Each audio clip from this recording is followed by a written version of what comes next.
ഒരു സെലിബ്രേഷൻസിന്റെ മന്ത് ആണല്ലേ. ക്രിസ്മസ് വരുന്നു, ന്യൂ ഇയർ വരുന്നു.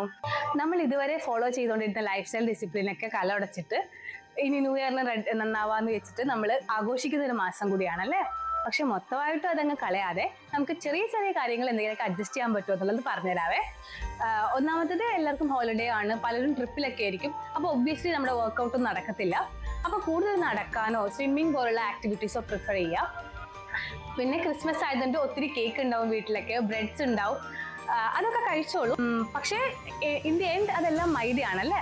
അപ്പോൾ ഇതൊക്കെ ഒന്നില്ലെങ്കിൽ ബ്രേക്ക്ഫാസ്റ്റിലേക്കോ അല്ലെങ്കിൽ ലഞ്ച് ടൈമിലേക്കോ കഴിക്കുക. കാരണം ആ സമയത്ത് നമ്മുടെ ലഞ്ചാണെങ്കിൽ അത്രയും നല്ലത്. കാരണം ആ സമയത്ത് നമ്മുടെ ഡൈജസ്റ്റീവ് ഫയർ ഭയങ്കര കൂടുതലായിരിക്കും.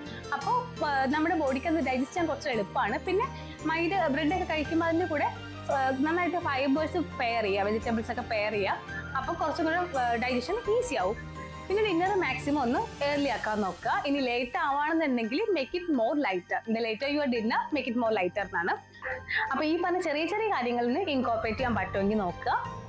പിന്നെ കഴിക്കുന്ന ഭക്ഷണം അത്യാവശ്യം ന്യൂട്രിയന്റ് റിച്ച് ആയിട്ട് കഴിക്കാനും കൂടെ നോക്കാം കേട്ടോ. അപ്പൊ എല്ലാവർക്കും merry Christmas and happy new year.